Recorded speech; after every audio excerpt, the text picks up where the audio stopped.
हरे कृष्णा। हरे कृष्णा। आवाज नहीं है। हरे कृष्णा।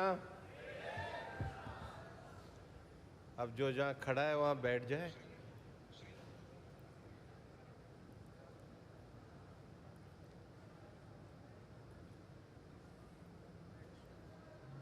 आज मुझे बहुत सौभाग्य मिला है कि इस्कॉन के द्वारा आयोजित इस उद्गार कार्यक्रम में आपके बीच में वक्ता के रूप में उपस्थित होने का सौभाग्य मिला है। मंच पर उपस्थित इस्कॉन के कम्युनिकेशन हेड सम्मान्य युधिष्ठिर प्रभु जी, इस्कॉन के यूथ सेक्शन के हेड सुंदर गोपाल प्रभु जी, मेरे सामने उपस्थित इस्कॉन के संतगण और मेरे नौजवान साथियों, मैं युधिष्ठिर प्रभु जी से कह रहा था कि आपने मुझे आमंत्रित तो किया है, लेकिन मैं तो कोई बहुत बड़ा कंटेंट क्रिएटर नहीं हूं। तो उन्होंने मुझे कहा है कि आप मुक्त भाव से अपनी बात करिए। वैसे आजकल होने ऐसे लगा है, कोई मजाक में कह रहा था कि विवाह के संस्कार होने के बाद आजकल सोशल मीडिया प्रेमी जो लोग होते हैं उनको पंडित ऐसे ही कहते हैं, अब आपके विवाह के संस्कार हो गए हैं, आप फेसबुक पे अपडेट कर लीजिए। लेकिन एक बात बहुत सच है कि सोशल मीडिया के इस कंटेंट ने दुनिया को इतना तेजी से इंफॉर्मेशन देने में, इंफॉर्मेशन के प्रचार करने में और इंफॉर्मेशन के अपडेट करने में इतना प्रभावशाली माध्यम दिया है, जो लोगों के मन में कौतूहल भी पैदा करता है, जिज्ञासा भी पैदा करता है और इन्फॉर्म भी करता है। मैं सच कहूं तो कोविड के समय में समय बहुत होता था, मैं YouTube देखता था। मैंने YouTube में ऐसे ही सर्च करते करते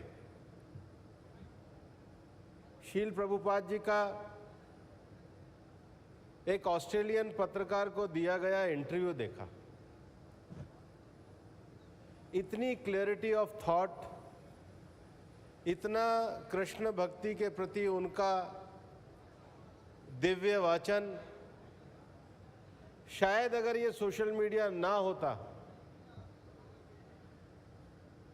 तो मेरे मन में इतनी स्पष्टता कभी ना आती।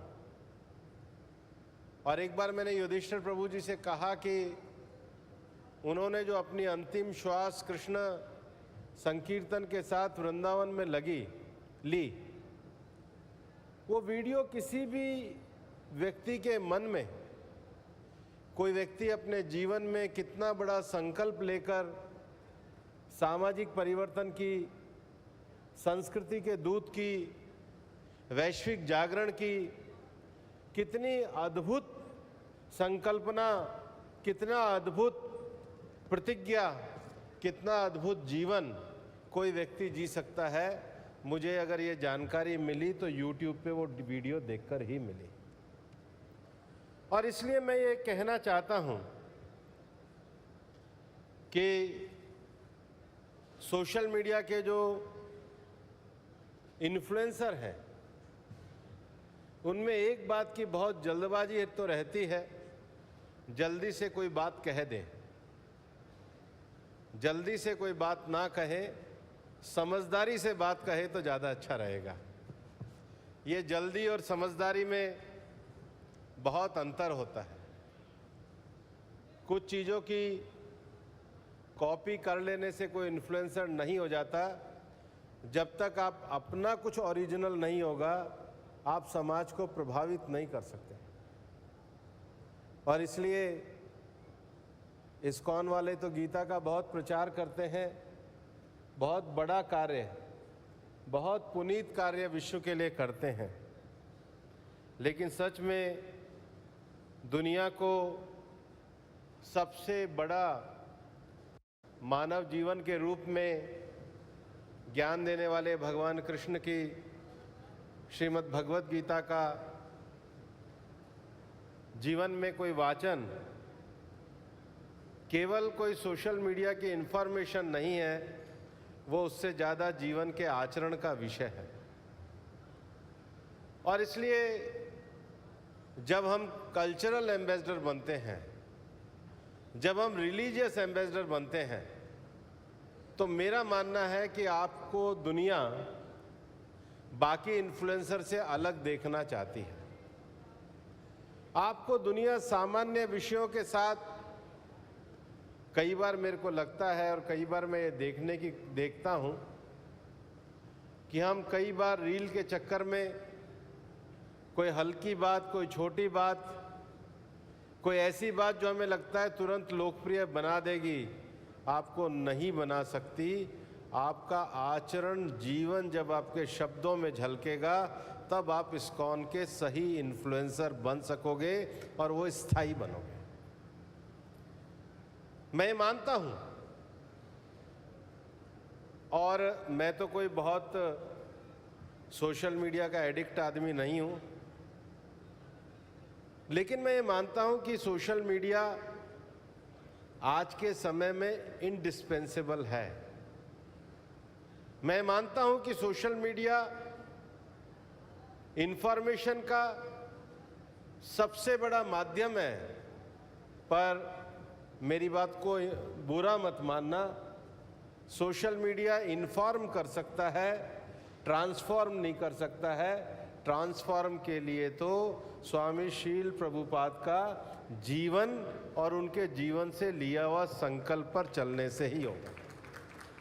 हमारी जिम्मेदारी है, और खासकर इस्कॉन के नौजवानों की जिम्मेदारी है कि कृष्णामृत की, कृष्ण भगवान की भावना को, उनके संकल्प को, उनके दिव्य ज्ञान को, स्वामी शील प्रभुपाद की शिक्षाओं को पहुंचाने के लिए इस इलेक्ट्रॉनिक माध्यम का पूरा उपयोग करें, लेकिन उनके उपयोग के अंदर शिक्षा की गंभीरता, शिक्षा की गंभीरता के साथ उस पर चलने का सुदृढ़ चरित्र, ये दो चीजें होगी, तभी हम सोशल मीडिया से भगवान कृष्ण की भावना से सारे संसार को पार करवाने का काम कर सकते हैं। कभी कभी सोशल मीडिया के माध्यम से मैंने बहुत अच्छे कार्यक्रम होते हुए देखे हैं, और मैं तो कोविड के समय का ही उदाहरण दूंगा। एक बार इस्कॉन ने बहुत अच्छा कार्यक्रम करा था कोविड के दौरान। उन्होंने दुनिया में जहां जहां सूरज उगता है वहां 24 घंटे का संकीर्तन करा था। और उस समय मैंने युधिष्ठिर प्रभु जी से कहा था कि एक ऐसा अभिनव प्रयोग है, और ये इतना बड़ा एक तपस्या का प्रकटीकरण है कि इस्कॉन के द्वारा फैलाए गए जो सांस्कृतिक एकत्व का, भक्ति मार्ग का, भक्ति योग का ये जो संदेश है, आज आपने सोशल मीडिया का बहुत सही प्रयोग किया है कि 24 घंटे दुनिया में जहां सूरज रहा वहां श्री कृष्ण का संकीर्तन रहा। ये आपके संगठन की भी बहुत बड़ी उपलब्धि है।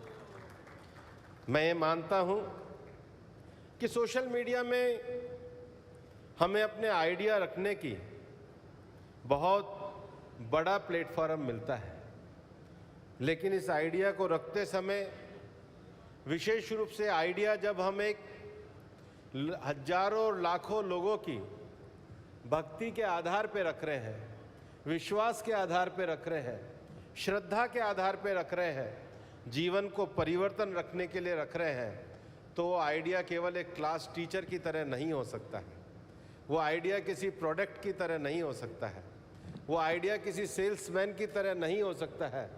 वो आइडिया हमारे दिल से निकली हुई दृढ़ भक्ति भावना के साथ होगा, तभी सोशल मीडिया परिवर्तन का माध्यम बन सकता है। और आप ये मान करके चलना कि सोशल मीडिया में बहुत तरह के माध्यम हैं। लोग YouTube, x, Facebook, reel, Instagram, LinkedIn, Snapchat और हर एक का प्रचार का माध्यम, हर एक का कस्टमर, हर एक का क्लाइंट, हर एक का सोचने का तरीका, ये सारा बहुत अलग है। लेकिन अब जो सारे प्लेटफॉर्म पे विशेष रूप से जो पॉडकास्ट आ रहे हैं, वो वास्तव में सबसे ज़्यादा प्रभावी सिद्ध हुआ है। एक समय था जब लोग इस्कॉन का प्रचार करते थे तो उन्होंने बड़े कष्ट सहे थे। हम सबको पता है इस समय बांग्लादेश में जिस प्रकार से इस्कॉन के संतों ने अपना एक शासकीय विषय को जिस यंत्रणा के साथ झेला, सोशल मीडिया ने उस मानवाधिकार के विषय को पूरी दुनिया के सामने बहुत सजगता से रखा। ये एक ऐसी दुनिया है जो इंफॉर्मेशन ड्रिवन है, जो एनर्जी ड्रिवन है, और इसलिए सोशल मीडिया में हम अपने अनुभव और चुनौतियाँ दोनों को सामने रखते हैं। और सोशल मीडिया के जो ब्रांड हैं वो निश्चित रूप से काफ़ी आगे जाते हैं।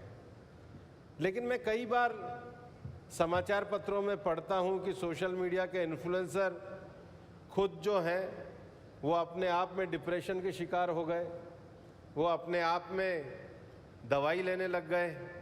तो मुझे लगता है कि ये इन्फ्लुएंस केवल प्रतिस्पर्धा ना बन जाए, ये इन्फ्लुएंस केवल फॉलोअर्स बढ़ाने की बात ना रह जाए। ये इन्फ्लुएंसर अपने मन को, अपने विचार को सही तरीके से रखने का विषय बनना चाहिए। और इसलिए हमारी जो पूरी भारतीय परंपरा है, हमारी जो संस्कृति की परंपरा है, उस परंपरा में परम प्रसिद्धि पाना लक्ष्य नहीं है, परम मोक्ष पाना लक्ष्य है। भगवान कृष्ण ने भगवत गीता में भी कहा है कि जो अपने ज्ञान के माध्यम से मुझे समझते हैं वो मुझे सबसे ज़्यादा प्रिय है। इसलिए सोशल मीडिया इंफॉर्मेशन है, प्रचार का माध्यम है, ज्ञान प्राप्त करने का आधार नहीं है। ज्ञान प्राप्त करने का एकमात्र आधार श्री कृष्ण संकीर्तन ही है। वही हमें इस दुनिया से पार करा सकता है। लेकिन दुनिया में रहने के लिए, दुनिया में बने रहने के लिए, दुनिया में जीते रहने के लिए, दुनिया में विषय और विचार को बनाए रखने के लिए सोशल मीडिया बहुत आवश्यक है। इसका प्रयोग करते रहें। ये इन्फॉर्मेशन का प्लेस है, ट्रांसफॉर्मेशन का नहीं है। ट्रांसफॉर्मेशन आपके अंदर से आएगा, इन्फॉर्मेशन सोशल मीडिया से आएगी।